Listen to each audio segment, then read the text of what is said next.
माननीय सांसद श्री राजेश रंजन उर्फ पप्पू यादव जी आज जमशेदपुर में यादव समन्वय समिति की बैठक में शामिल हुए। इस अवसर पर समाज के विभिन्न मुद्दों पर चर्चा विमर्श हुआ और संगठन को और सशक्त बनाने पर चर्चा की गई। सभी सदस्यों का स्नेह और सहयोग प्रेरणादायी रहा। सर्व समाज का यादव का इतिहास ही कंप्लीट वसुधैव कुटुंब का है, सर्वधर्म समभाव का है, सार्वभौमिकता का है, सबकी ताकत का है।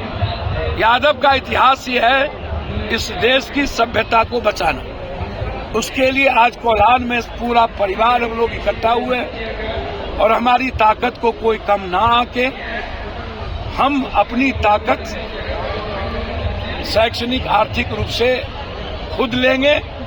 राजनीतिक रूप से हम उतने मजबूत हैं, हमें कोई यदि नहीं आकेगा तो निश्चित रूप से हम मजबूती के साथ आगे बढ़े। झारखंड में महागठबंधन के नेता हेमंत जी थे, नैतिकता के साथ आप खड़े रहे। तेजस्वी जी के साथ भी वही ईमानदारी पूर्वक रहेंगे। हमको तो कुछ समझ में नहीं आता। आप लोग नया नया प्लॉटिंग, नई नई बात का हम जब कह रहे हैं कि गठबंधन धर्म, तेजस्वी जी का बात हम भैया गठबंधन में तेजस्वी जी नहीं है। गठबंधन में हमारे नेता लालू यादव है ना, कि नहीं है? लोकसभा चुनाव के समय आप में सुने नहीं कि हमारे नेता लालू यादव है, हमारे नेता राहुल गांधी है। गठबंधन में आरजेडी, कांग्रेस, माले सब लोग मिलकर भारत से बीजेपी को भगाएंगे, जैसे झारखंड से भगाए। हद हो गया। आप लोग ना कर ठीक है तो 1 लाख बार ये बात होगी।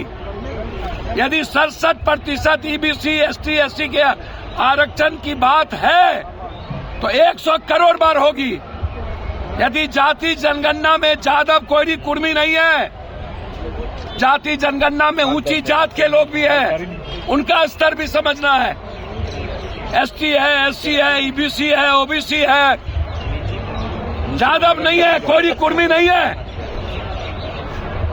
और मंडल कमीशन के बाद जो स्थिति आज समाज की है उसको समझना है। हम लोग इस बात के लिए लड़ रहे हैं, राहुल गांधी इस बात के लिए लड़ रहे हैं, लालू यादव, अखिलेश ये लोग उस बात के लिए लड़ रहे हैं। आप इसको समझिए। मैं बार बार कहता हूं और ये अलग, ये जातिवाद सबसे बड़ा मैं पिछड़ा हूं। तुम कौन सा पिछड़ा होगे जी? गुजरात में तुम्हारा कौन जात पिछड़ा में तो कोई जाति थी नहीं। और तुम ही बकबक करते हो, तुम ही कहते हो आदिवासी, हमने तो सबसे बड़ा जाति का नाम लेके वोट लेते हो और उसके बाद अहंकार में कभी नक्सल गिरोह कहते हो। अरे भाई अहंकार छोड़ो, गलतफहमी के शिकार मत रहो।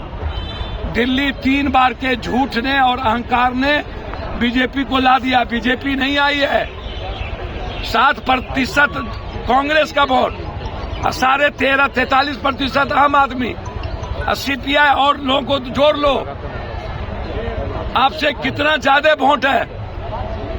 आपको आया मात्र 45%। आप महाराष्ट्र में 70 लाख वोट को आपने बदल दिया। एक वोटर को 50,000 रुपया आपने दिया।